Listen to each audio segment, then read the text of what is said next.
Molecular basis of inheritance சாப்டரோட one short revision இப்போ கடகடன் பார்த்தரலாம். NEET and CUET other entrance எக்ஸாமுக்கு இது ரொம்பவே ஹெல்ப்ஃபுல்லாக இருக்கும். போர்டு எக்ஸாமுக்கும் ஹெல்ப்ஃபுல்லாக இருக்கும்.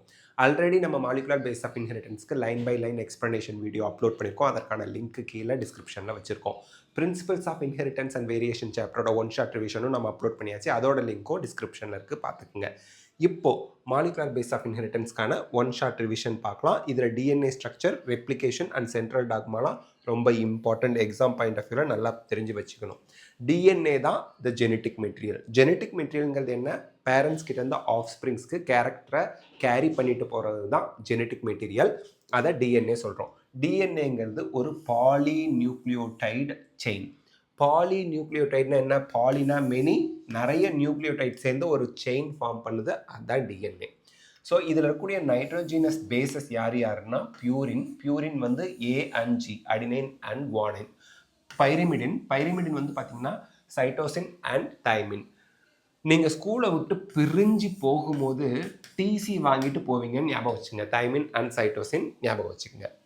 சுகர், இதில் என்ன சுகர் இருக்குது? இந்த நியூக்ளியோடைடில் nitrogen base 1, pento sugar 2, phosphate group 3. இந்த 3 சேர்ந்தா அதை நம்ம பாலி நியூக்ளியோடைட், அதை நியூக்ளியோடைட் அப்படிம்போம். அந்த மாதிரி நியூக்ளியோடைட் நிறைய சேரும்போது அதை பாலி நியூக்ளியோடைட் அப்படின்னு சொல்லுவோம். ஸோ நைட்ரோஜினஸ் பேசஸ் வந்து பியூரின் அண்ட் பிரிமிடின் இருக்கும். அடினைன் இருக்கலாம், குவானைன் இருக்கலாம், சைட்டோசின் இருக்கலாம், தைமின் இருக்கலாம். ஒரு நியூக்ளியோடைடில் இந்த நாளில் ஏதாவது ஒன்று இருக்கலாம். நியூக்ளியோடைடில் சுகர் கண்டிப்பாக இருக்கும். அது டிஆக்சி ரைபோ சுகர் தான் டிஎன்ஏல இருக்குது. டிஎன்ஏல இருக்கக்கூடிய அந்த டியோட ஃபுல் ஃபார்மே டிஆக்சி. ஏன்னா அதில் இருக்கக்கூடிய ஒரு பென்டோ சுகரில் செகண்ட் கார்பனில் இருக்கக்கூடிய ஒரு ஆக்சிஜன் ரிமூவ் ஆகிருக்கும். அதுதான் deoxy ribose, deoxy nucleic acid. அதான் டிஆக்சி ரைபோ நியூக்ளிக் ஆசிட்னு சொல்லுவோம் டிஎன்ஏ. ஓகே. அப்புறம் பாஸ்பேட் குரூப் இருக்கும். It provides acidic nature and negative charge to the DNA. DNA அதோட ஃபுல் ஃபார்ம் டிஆக்சிரைபோநியூக்ளிக் ஆசிட். இந்த அசிடிக் நேச்சரை கொடுக்கறது யாருங்க? இந்த பாஸ்பேட் குரூப் தான். பாஸ்பேட்டோட இன்னொரு பேர் என்னங்க? Phosphoric acid. And negative charge, DNA is negatively charged molecule அப்படின்னு சொல்லுவோம். அந்த நெகட்டிவ் சார்ஜை கொடுக்கறதும் இந்த பாஸ்பேட் குரூப் தான். வாட்சன் அண்ட் கிரிக் தான் டபுள் ஹெலிக்ஸ் மாடலை ப்ரப்போஸ் பண்ணாங்க 1953. ஸோ இது ரெண்டும் ஆன்டி பேரலல் ஸ்ட்ராண்டாக இருக்கும். அப்படின்னா என்ன அர்த்தம்? ஒரு ஸ்ட்ராண்ட் இப்படி இருக்குது, இன்னொரு ஸ்ட்ராண்ட் இப்படி இருக்குன்னா இது 5' 3' இருக்குன்னா இன்னொரு ஸ்ட்ராண்ட் ஆப்போசிட்டில் இருக்க ஸ்ட்ராண்ட் வந்து 3' to 5' டைரக்ஷனில் இருக்கும். அதான் ஆன்டி பேரலல் ஸ்ட்ராண்ட். ஒரு ஸ்ட்ராண்ட் 5' to 3' ஆர் 5' to 3', இன்னொன்று 3' to 5' இருக்கும். அடுத்து ஹைட்ரஜன் பாண்டிங் வந்து பார்த்தீங்கன்னா அடினைன் தைமின் இடையில 2 ஹைட்ரஜன் பாண்ட்ஸ் இருக்கும். குவானோசைன் அண்ட் சைட்டோசின் இடையில 3 ஹைட்ரஜன் பாண்ட்ஸ் இருக்கும். இது எக்ஸாம் பாயிண்ட் ஆஃப் வியூவில் ரொம்ப முக்கியம், நோட் பண்ணி வச்சுக்கோங்க. பிட்ச் ஆஃப் ஹெலிக்ஸ் அப்படின்னு பார்க்கும்போது 3.4 நானோமீட்டர். பிட்ச்னா ஒரு சர்க்கிள் இங்கேருந்து ஆரம்பித்து இது வரைக்கும் வருது பார்த்தீங்களா?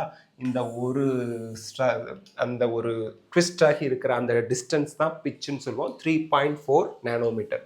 அப்போது டிஸ்டன்ஸ் பிட்வீன் பேஸ் பேர், ஒரு பேஸ் பேருக்கும் இன்னொரு பேஸ் பேருக்கும், இங்கே ஒரு பேஸ் பேர் இருக்குது, இங்கே ஒரு பேஸ் பேர் இருக்குன்னா இந்த ரெண்டுக்கும் இடையில இருக்கிற டிஸ்டன்ஸ் எவ்வளோன்னு கேட்டிங்கன்னா 0.34 நானோமீட்டர். அப்போ ஒரு பிட்சில் எத்தனை பேஸ் பேர்ஸ் இருக்கும்? 10 பேஸ் பேர்ஸ் இருக்கும். அதனால தான் பிட்சோட டிஸ்டன்ஸ் 3.4 நானோமீட்டர். ஒரு பேஸ் பேருக்கும் இன்னொரு பேஸ் பேருக்கும் இடையில இருக்க டிஸ்டன்ஸ் 0.34 நானோமீட்டர். இதெல்லாம் எக்ஸாம் பாயிண்ட் ஆஃப் வியூவில் ரொம்ப முக்கியம். Next packaging of DNA helix. டிஎன்ஏவை ஏன் பேக்கேஜ் பண்ணணும்? டிஎன்ஏவோட லென்த் வந்து பார்த்தீங்கன்னா 2.2 மீட்டர்ஸ். ஒரு டிஎன்ஏவோட லென்த்து.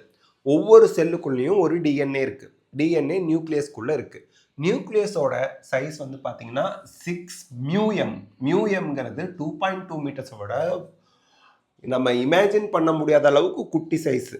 அந்த நியூக்ளியஸ்குள்ள 6 மியூஎம் இருக்கக்கூடிய நியூக்ளியஸ்குள்ள 2.2 மீட்டர் உள்ள டிஎன்ஏவை எப்படி உள்ளே வைக்கிறது? அப்போ என்ன பண்ணுவோம்? இந்த மாதிரி ஒரு குச்சி வச்சுக்குவோம். அதில் த்ரெட்டை வந்து 10 மீட்டர் 20 மீட்டர் இருக்க த்ரெட்டை கூட சுற்றி வச்சுருவோம். அப்போ டிஎன்ஏவை சுருட்டி வச்சா அந்த 6 மியூஎம் சைஸ் இருக்கக்குள்ள நியூக்ளியஸ்குள்ளே வைக்கலாம். அப்போ 2.2 மீட்டர்ஸ் ஆஃப் டிஎன்ஏவை 6 மியூஎம் உள்ள நியூக்ளியஸ்குள்ளே எப்படி அடக்கிறது? DNA is negatively charge. wraps around histone octamers. So histone octamers சுத்தி histone octamerங்கிறது புரோட்டீன், ஹிஸ்டோன் புரோட்டீனால் ஆனது. அதை சுத்தி கட்டி வச்சிருக்கிறாங்க, கட்டி வச்ச மாதிரி இருக்கு. So histone octamer positively charge, DNA is negatively charge, மறந்துடாதீங்க. ஹிஸ்டோன் ஆக்டமரை சுற்றி கட்டி வச்ச மாதிரி இருக்கு டிஎன்ஏ. இப்போ ஹிஸ்டோன் ஆக்டமர் எப்படி இருக்கும்? இதுதான் ஹிஸ்டோன் ஆக்டமர். ஓகேங்களா? இதில் வந்து H2A, H2B, H3, H4, H2A, H2B, H3, H4ங்கிற 4 type of histone proteins. H stands for histone. இது 2 times, இது 2 times, இது 2 times, இது 2 times. 2H2A, 2H2B, 2 times H3, 2 times H4னு பார்த்தா 8 தடவை சேர்ந்து ஒரு ஆக்டாமர் லட்டு மாதிரி இப்படி உருவாகுது. அதனால தான் அதுக்கு பேர் ஆக்டாமர், பாசிட்டிவ்லி சார்ஜ். ஆப்போசிட் சார்ஜ் தான் அட்ராக்ட் பண்ணும், ஆப்போசிட் அட்ராக்ட் சொல்லுவாங்க. அப்போ டிஎன்ஏ வந்து நெகட்டிவ்லி சார்ஜ். இந்த டிஎன்ஏ வந்து இதை சுற்றி ஒட்டி கட்டின மாதிரி ஆகும். இந்த ஹிஸ்டோனில் ஆல்ரெடி நீட்டில் கேட்ட கொஷின், லைசினும் அர்ஜினைன்கிற 2 அமினோ ஆசிட் அதிகமாக இருக்கும். Histone octamer is rich in lysine and arginine. Exam point of வியூவில் ரொம்ப முக்கியம், நோட் பண்ணிக்கோங்க. ஸோ இப்போது இந்த மாதிரி டிஎன்ஏவை கட்டி இது ப்ளூ கலரில் இருக்கிறது ஹிஸ்டோன் ஆக்டோமர்.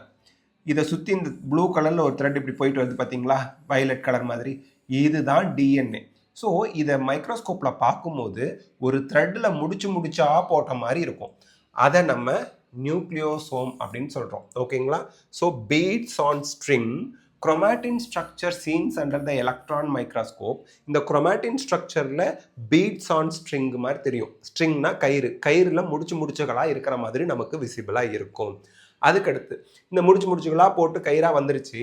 இதை வந்து நம்ம ஒரு யூனிட்டுக்கு பேர் நியூக்ளியோசோம். இது ஒரு நியூக்ளியோசோம். அப்போ இதில் எத்தனை நியூக்ளியோசோம் இருக்குது? 1 2 3 4 5 6 7 நியூக்ளியோசோம் இருக்குது. அப்போ ஹிஸ்டோன் ஆக்டோமர் ப்ளஸ் டிஎன்ஏ அதை சுற்றி இருந்தால் அதுக்கு பேர் நியூக்ளியோசோம்.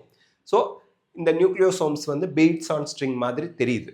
ஓகே, இதை குரோமாட்டின்னு மொத்தமாக சொல்லுவோம்.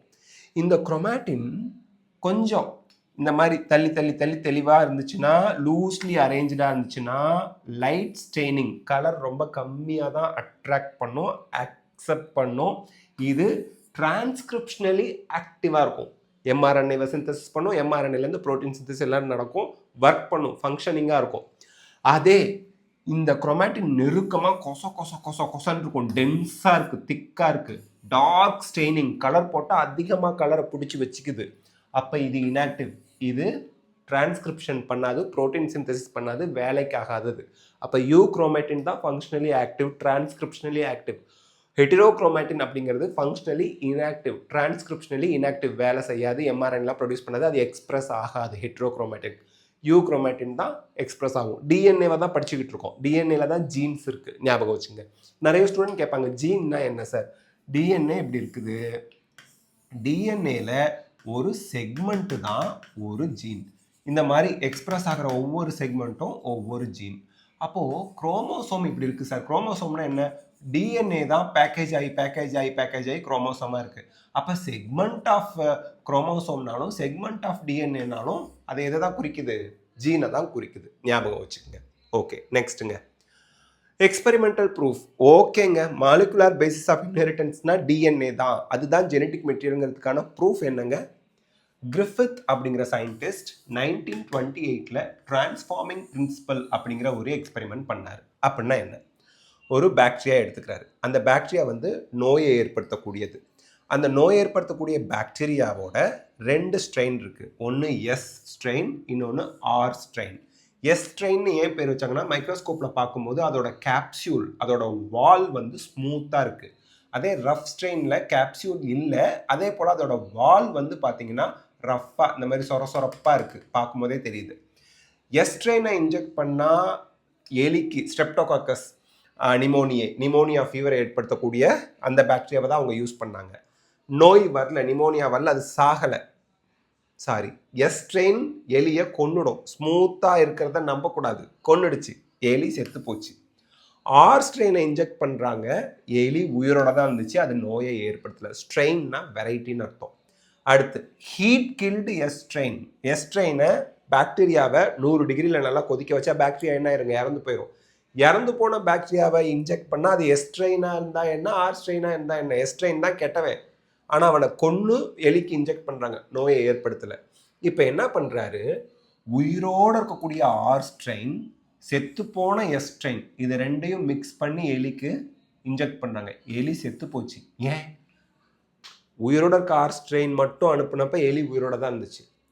உயிரோடு இருக்க எஸ்ட்ரெயின் தான் போய் நோயை ஏற்படுத்துச்சு. அந்த எஸ்ட்ரெயினை ஹீட் கில் பண்ணி தான் கொடுக்குறேன். எலி உயிரோட தானே இருக்கணும். இறந்து போன எஸ்ட்ரெயினில் இருக்கக்கூடிய அந்த வெரைட்டியில் இருக்கக்கூடிய பாக்டீரியாவில் இருக்கக்கூடிய ஏதோ ஒரு விஷயம் ஆர்ஸ்ட்ரெயினை எஸ்ட்ரெயினாக டிரான்ஸ்ஃபார்ம் பண்ணியிருக்கு. அதான் transforming principle.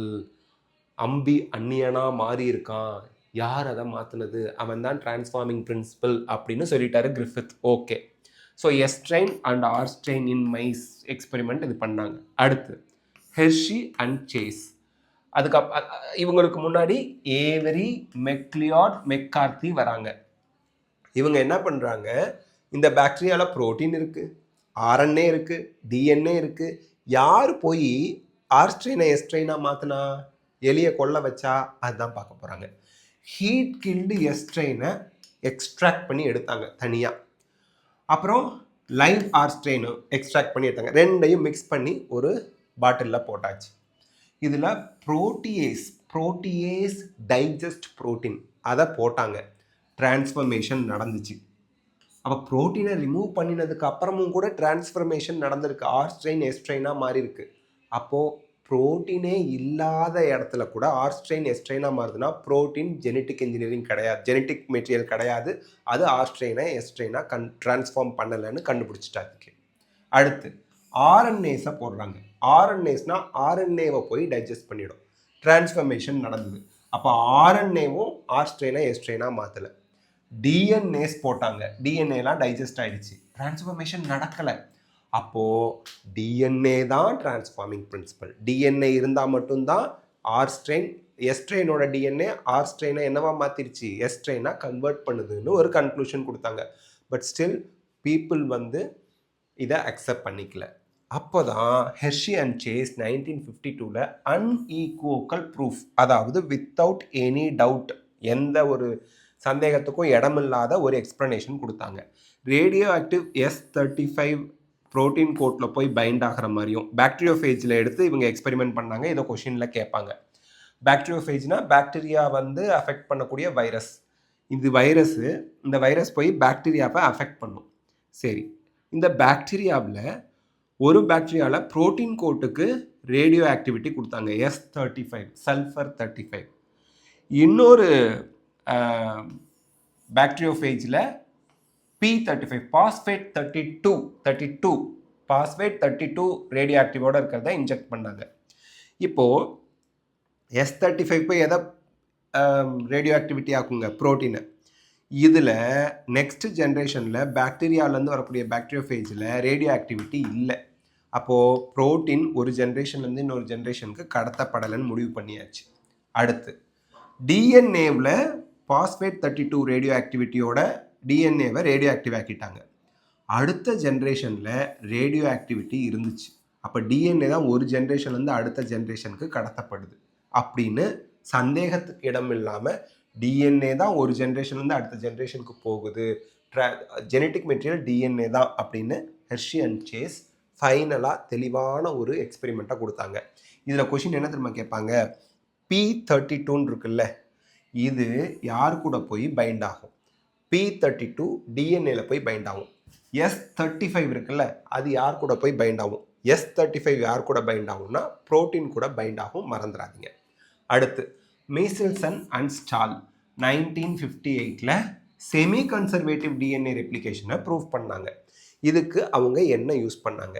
Heavy nitrogen isotope N15 use பண்ணாங்க. ஈகோலை பாக்டீரியா தான் யூஸ் பண்ணாங்க. அதாவது டிஎன்ஏ இப்படி இருக்குது அப்படின்னா இதுலேருந்து 2 டிஎன்ஏ வரும்போது ஒரு ஸ்ட்ராண்டு பேரண்ட் கிட்டேருந்து வந்திருக்கும், இன்னொரு ஸ்ட்ராண்டு நியூவாக சிந்தசிஸ் ஆகுங்கிறத ப்ரூஃப் பண்ணுறது தான் செமி கன்சர்வேட்டிவ் மெத்தட். கன்சர்வ் அப்படின்னா ஸ்டோர் பண்ணி வச்சுருக்கிறது, ஃப்யூச்சருக்காக பயன்படுத்திக்கிறது தான் கன்சர்வ். அப்போது ஒரு ஸ்ட்ராண்டு ஃப்யூச்சர் டிஎன்ஏல இருக்கும், இன்னொரு ஸ்ட்ராண்ட் இன்னொரு டிஎன்ஏல இருக்கும். 2ஆக டிவைட் ஆகும்போது புதுசாக ஒரு ஸ்ட்ராண்ட் ஃபார்ம் ஆகும். பாதி புதுசு பாதி பழசு. பழசுங்கிறது தான் conserved. Semi conservative DNA replication மெத்தடை ப்ரூவ் பண்ணாங்க. யார்? மிசில்சன் அண்ட் ஸ்டால். இது ரொம்ப இம்பார்ட்டன்ட். அவங்க யூஸ் பண்ணது N15 ஐசோடோப். அதை ஞாபகம் வச்சுக்கோங்க. ஹெவி ஐசோடோப், ரேடியோ ஐசோடோப் கிடையாது, ஹெவி வெயிட் ஜாஸ்தியாக இருக்குது. சிசிஎம் குளோரைட் சென்ட்ரிஃபிகேஷன் மெத்தடை அவங்க பயன்படுத்தினாங்க. அதுவும் ஞாபகம் வச்சுக்கணும். இங்கே ரொம்ப இம்பார்ட்டன்ட், சிசிஎம் குளோரைடை யூஸ் பண்ணாங்க சென்ட்ரிஃபிகேஷனில். அடுத்து டிஎன்ஏ ரெப்ளிகேஷனில் நம்ம என்னெல்லாம் இம்பார்ட்டண்ட்டாக தெரிஞ்சுக்கணும். டிஎன்ஏ ரெப்ளிகேஷனில் இன்வால்வ் ஆகிற என்சைம்ஸ் யார் யார்? DNA dependent DNA polymerase. இதுதான் டிஎன்ஏ ரெப்ளிகேஷனுக்கு ரொம்ப முக்கியம். DNA polymerase. DNA dependent DNA பாலிமரேஸ்னு என்ன? DNA double strand. இந்த டபுள் ஸ்ட்ராண்டில் ஒரு ஸ்ட்ராண்டோட காப்பியை பேஸ் பண்ணி தான் இன்னொரு ஸ்ட்ராண்ட் சிந்தசிஸ் ஆகும். ஒரு ஸ்ட்ராண்டோட காப்பியை வச்சு தான் இன்னொரு ஸ்ட்ராண்ட் சிந்தசிஸ் ஆகும். அப்போது டிஎன்ஏவோட ஒரு ஸ்ட்ராண்ட் இருந்தால் தான் இன்னொரு ஸ்ட்ராண்டை சிந்தசிஸே பண்ண முடியும் டிஎன்ஏ பாலிமரேஸ். அதனால் அவன் யாரை நம்பி தான் இருக்கான் காப்பி எடுக்கிறதுக்கு? டிஎன்ஏவை நம்பியிருக்கான். So DNA dependent DNA polymerase. Direction polymerisation எப்போவுமே 5' to 3' தான் நடக்கும். நீட் இம்பார்ட்டன்ட் கொஷின், நோட் பண்ணுங்கள். ரெப்ளிகேஷன் ஃபோக் அப்படிங்கிறது என்னென்னா, எந்த இடத்துல இந்த மாதிரி டிஎன்ஏ ஒரேடியாக 2ஆக பிரிஞ்சு 2 டிஎன்ஏவாக ரெப்ளிகேட் ஆகாது. கொஞ்சம் கொஞ்சமாக பிரிய ரெப்ளிகேட் ஆகிட்டே வரும். இந்த பிரிஞ்சு இருக்கக்கூடிய இடத்தோட எண்டு இருக்குது பாருங்கள். இன்னும் இனிமேல் தான் இது பிரியணும், ஆல்ரெடி பிரிஞ்சிருச்சு. இது இந்த இடத்துக்கு பேர் ரெப்ளிகேஷன் ஃபோக். ஞாபகம் வச்சுக்கோங்க. அடுத்து லீடிங் ஸ்ட்ராண்ட் லேகிங் ஸ்ட்ராண்ட்னு 2 இருக்குது. இதில் கண்டினியூஸாக சிந்தசிஸ் ஆகிறது 3' to 5' டெம்ப்ளேட்டில் சிந்தசிஸ் ஆகிறது வந்து லீடிங் ஸ்ட்ராண்டாக இருக்கும். 3' to 5' டைரக்ஷனுக்கு ஆப்போசிட்டில் சிந்தசிஸ் ஆகிறது லீடிங் ஸ்ட்ராண்டாக இருக்கும். அதே 5' to 3', 5' to 3', இங்கே பாருங்கள் 5 ப்ளூ கலரில் இருக்குது, 5' to 3'ன்னு இருக்குது இல்லையா, அதுக்கு ஆப்போசிட்டில் சிந்தசிஸ் ஆகிறது லேகிங் ஸ்ட்ராண்ட். லேகிங் ஸ்ட்ராண்ட்னா விட்டு விட்டு விட்டு சிந்தசிஸ் ஆகும். கடைசியாக டிஎன்ஏ லைகேஸ் வந்து விட்டு விட்டு சிந்தசிஸ் ஆனதெல்லாம் ஜாயின் பண்ணிடும். ஸோ லீடிங் ஸ்ட்ராண்ட் கண்டினியூஸாக சிந்தசிஸ் பண்ணிட்டு போவோம், லேகிங் ஸ்ட்ராண்ட் விட்டு விட்டு சிந்தசிஸ் ஆகும். எப்படி சிந்தசிஸ் ஆனாலும் சரி, டைரக்ஷன் 5' to 3', 5' to 3' தான். ஞாபகம் வச்சுக்கோங்க. அடுத்துங்க டிரான்ஸ்கிரிப்ஷன். டிஎன்ஏலேருந்து ஆர்என்ஏ வரதை டிரான்ஸ்கிரிப்ஷன் அப்படிம்போம். டிரான்ஸ்கிரிப்ஷன் யூனிட்டில் 3 பேர் இருப்பான். யார் யார் அப்படின்னு பார்த்தீங்கன்னா, ஒன்று ப்ரொமோட்டார் ரீஜன். இவன் கூட தான் வந்து ஆர்என்ஏ பாலிமரேஸ் பைண்ட் ஆகுமா. இது ஆல்ரெடி கொஷினில் கேட்டாங்க, இம்பார்ட்டன்ட், நோட் பண்ணி வச்சுக்கோங்க. கடைசியாக டெர்மினேட்டர் இருப்பான். இந்த டெர்மினேட்டர் ரீஜனுக்கு வரும்போது அந்த ஆர்என்ஏ டிரான்ஸ்கிரிப்ஷன் வந்து ஸ்டாப் ஆகிடும்.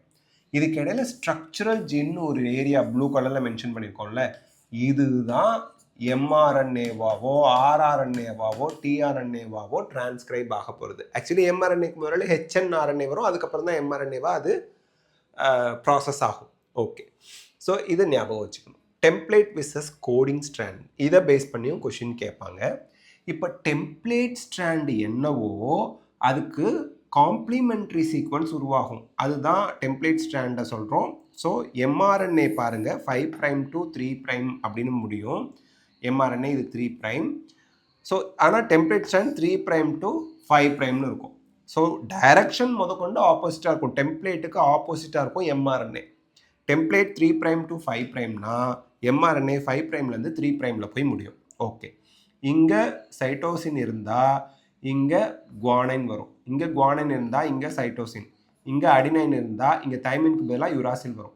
இங்கே சைட்டோசின்னா இங்கே குவானைன், இங்கே சைட்டோசின்னா இங்கே குவானைன், சைட்டோசின்னா குவானைன், குவானோசின்னா சைட்டோசின், அடினைன்னா ஆப்போசிட்டில் தைமின் வரணும், தைமினுக்கு பதிலாக யுராசில் வரும்.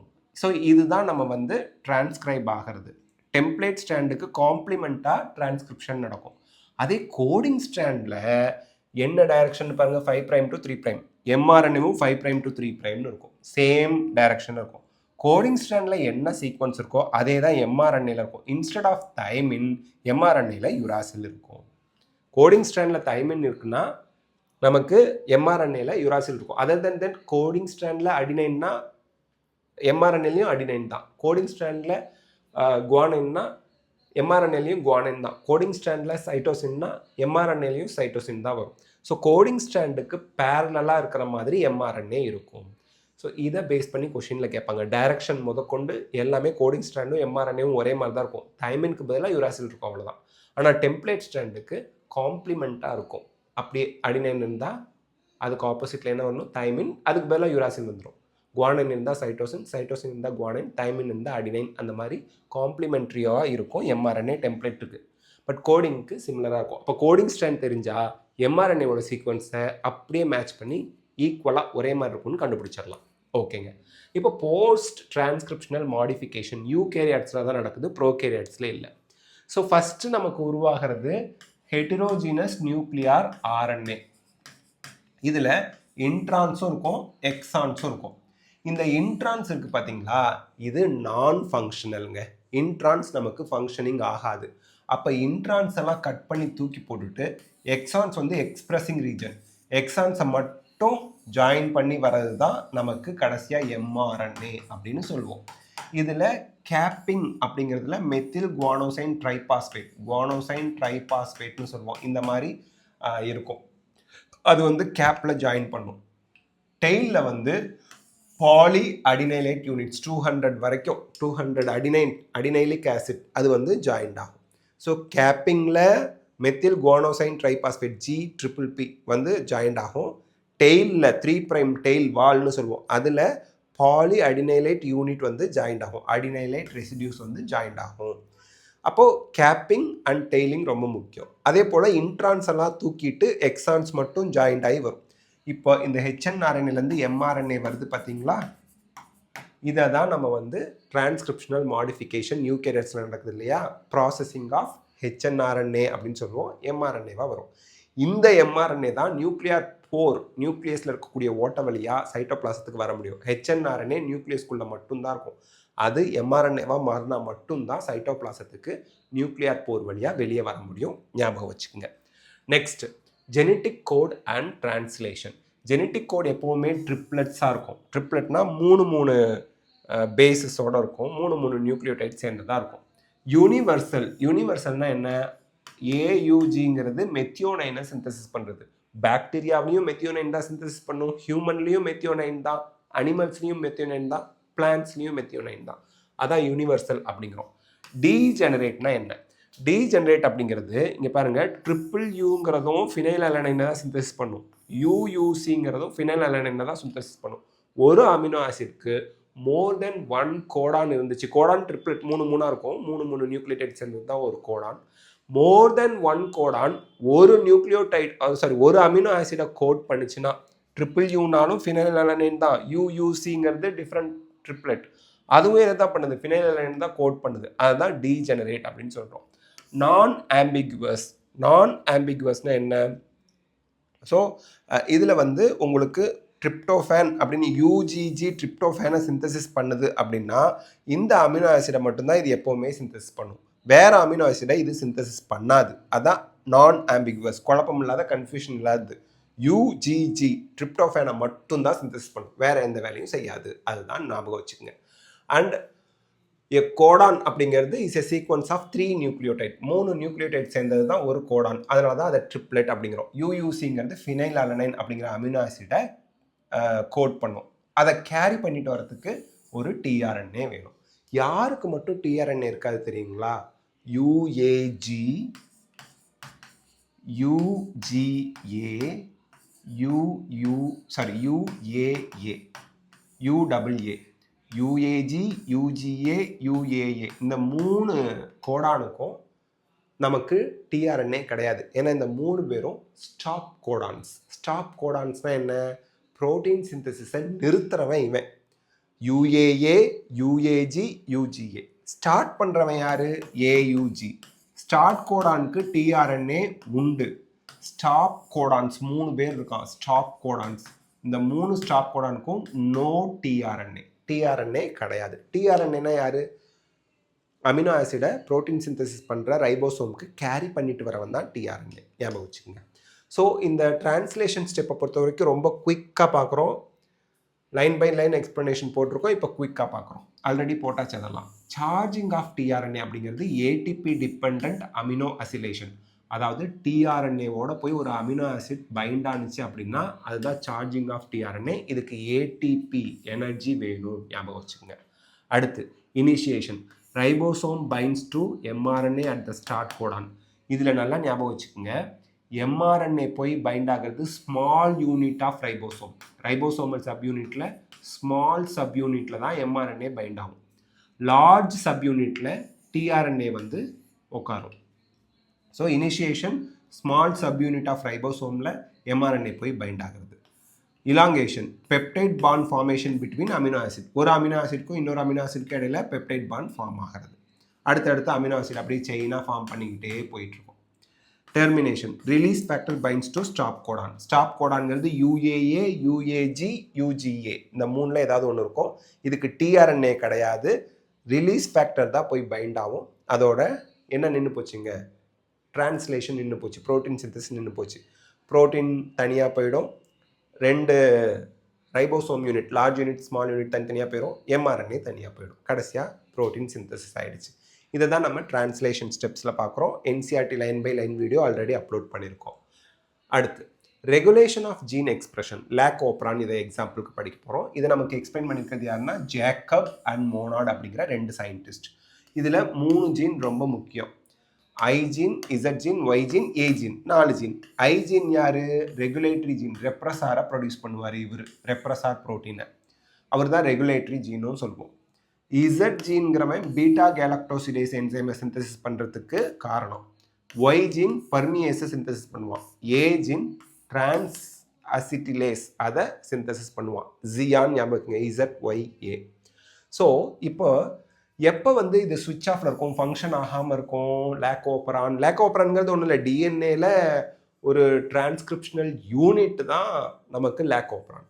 ஓகே, இது டிரான்ஸ்கிரிப்ஷன் நடக்காமல் இருந்தால் சுவிட்ச் ஆஃப். ரெப்ரஸார் ஆப்ரேட்டரோட போய் பைண்ட் ஆகிடுச்சு, ரெப்ரஸாரை ப்ரொடியூஸ் பண்ணது ஐஜீன், இவன் போய் ரெப்ரஸார் ப்ரோட்டீன் ஆப்ரேட்டரோட பைண்ட் ஆகிட்டான்னா நோ டிரான்ஸ்கிரிப்ஷன் நடக்காது. ப்ரொமோட்டரோட வந்து RNA பாலிமரேஸ் ஜாயிண்ட் ஆகாது. ஓகே, அதே ஸ்விட்ச் ஆன் எப்போ ஆகும்? இது வந்து லாக்டோஸ் இல்லாதப்போ ஸ்விட்ச் ஆஃபில் இருக்குது. ஸ்விட்ச் ஆன் ஆகிறது லாக்டோஸ் இருக்கும்போது, ஏன்னா லாக்டோஸை டைஜஸ்ட் பண்ண தான் பீட்டா கேலக்டோசிடேஸ் வேணும். ஸோ லாக்டோஸ் இருக்குது, அந்த லாக்டோஸ் என்ன பண்ணும், குட்டி குட்டியாக கட் ஆகி அல்லோ லாக்டோஸாக மாறி அது போய் இந்த ரெப்ரஸாரோட பைண்ட் பண்ணி இந்த ரெப்ரஸாரை தனியாக கூட்டிகிட்டு வந்துடும். அப்போ ஆப்ரேட்டரோட ரெப்ரஸார் இருக்க மாட்டான். அப்போது டிரான்ஸ்கிரிப்ஷனல் யூனிட் ஸ்விட்ச் ஆன் ஆயிரும். அப்போ RNA பாலிமரேஸ் வந்து ப்ரொமோட்டர் ரீஜனோட பைண்ட் ஆகி அப்படியே டிரான்ஸ்கிரிப்ஷன் நடந்து பீட்டா கேலக்டோசிடேஸ் பெர்மியேஸ் டிரான்ஸ்அசிட்டிலேஸ், பீட்டா கேலக்டோசிடேஸ் பெர்மியேஸ் டிரான்ஸ்அசிட்டிலேஸ் இதில் வந்து ப்ரொடியூஸ் ஆகி லாக்டோஸை போய் பைண்ட் பண்ண, லாக்டோஸை டைஜஸ்ட் பண்ண தேவையான என்சைம்ஸ் ப்ரொடியூஸ் ஆகும். ஸோ சுவிட்ச் ஆஃப் ஆகிருக்கிறது லாக்டோஸ் இல்லாதப்போ, சுவிட்ச் ஆன் ஆகிறது லாக்டோஸ் இருக்கும்போது. அப்போ இங்கே இன்டியூசர் யாருன்னா லாக்டோஸ். இன்டியூசர் யாருங்க? Lactose. This is very very very very very important. இன்டியூசர்னா நமக்கு இந்த சுவிட்ச் ஆன் பண்ணுறவன் தான் இன்டியூசர். இன்டியூசர் யார்? லாக்டோஸ். அண்ட் லேக் ஓப்ரானில் லேக் எதை ரெப்ரசன்ட் பண்ணுது? லாக்டோஸை ரெப்ரசன்ட் பண்ணுது. இதெல்லாம் POQ ஞாபகம் வச்சுங்க, பாக்டீரியாவில் நடக்கிறது. இப்போ நம்ம வந்து ஹியூமன் ஜீனோம் ப்ராஜெக்ட் பற்றி குயிக்காக பார்க்க போகிறோம். ஹியூமன் ஜீனோம் ப்ராஜெக்டோட டைம் லைன் நம்ம முதல்ல தெரிஞ்சுக்கணும். இது ஒரு மெகா ப்ராஜெக்ட், பல 100 கோடி ரூபாய் செலவு பண்ண project. NIH national institute of health இருக்கு இல்லையா, NIH தான் இதை பண்ணாங்க மெயினாக. இப்போது 1990 13 வருஷம் ப்ராஜெக்டாக இதை லான்ச் பண்ணாங்க. அண்ட் இதை வந்து கோஆர்டினேட் பண்ணது US department of energy and NIH. இது கம்ப்ளீட் பண்ணது 2003 கம்ப்ளீட் பண்ணாங்க. இருந்தாலும் குரோமோசோம் 1 வந்து ஃபுல்லாக சீக்வன்ஸ் பண்ணது மே 2006. இதெல்லாம் நோட் பண்ணிக்கோங்க, எக்ஸாம் பாயிண்ட் ஆஃப் வியூவில் ரொம்ப முக்கியம். Why it was a mega project, அதோட ஸ்கேல் அண்ட் இம்பேக்ட் என்ன? ஜீனோம் ஸ்கேல் வந்து பார்த்தீங்க அப்படின்னா உங்களுக்கு 3 × 10⁹ பேஸ் பேர். அப்போது நமக்கு எவ்வளோ கோடிக்கணக்கான பேஸ் பேர்ஸ் இருக்குது? 3 × 10⁹ பேஸ் பேர்ஸ் இருக்குது. அப்போது ஒரு பேஸ் பேருக்கு $3 ஆகும் அப்படின்னா டோட்டல் காஸ்ட் இதுக்கு $9 பில்லியன் செலவாகும். அப்போது டேட்டா ஸ்டோரேஜ் சேலஞ்ச் இதில் என்ன? If stored in books. அடுத்த சேலஞ்ச் இதில் டேட்டா இன்ஃபர்மேஷன், நீங்கள் டிஎன்ஏவெல்லாம் சீக்வன்ஸ் பண்ணிடுறீங்க, இந்த பேஸ் பேர்லாம் எந்த ஆர்டரில் இருக்குன்னு டிஎன்ஏல. ஒரு டிஎன்ஏல இருக்கிறத சீக்வன்ஸ் பண்ணி புக்காக எழுதி வைக்கிறதுக்கு, ஒரு டிஎன்ஏக்கு நம்ம ஒரு செல்லில் இருக்க ஒரு டிஎன்ஏவை சீக்வன்ஸ் பண்ணி வைக்கிறதுக்கு நமக்கு 1000 பேஜஸ் உள்ள புக்காக, ஒரு பேஜுக்கு 1000 லெட்டர்ஸ் வச்சு 1000 பேஜஸ் உள்ள புக்காக போட்டால் 3300 புக்கு தேவை. 3300 புக்கு ஒரு காப்பி. அதை எங்கே கொண்டு போய் வைக்கிறது, எப்படி எடுத்து அனலைஸ் பண்ணுறது, எத்தனாவது புக்கில் எத்தனாவது பேஜில் எத்தனாவது ஜீன் இருக்குன்னு எங்கே நோட் பண்ணி வைக்கிறது, ரொம்ப சிரமமாக போயிடும்.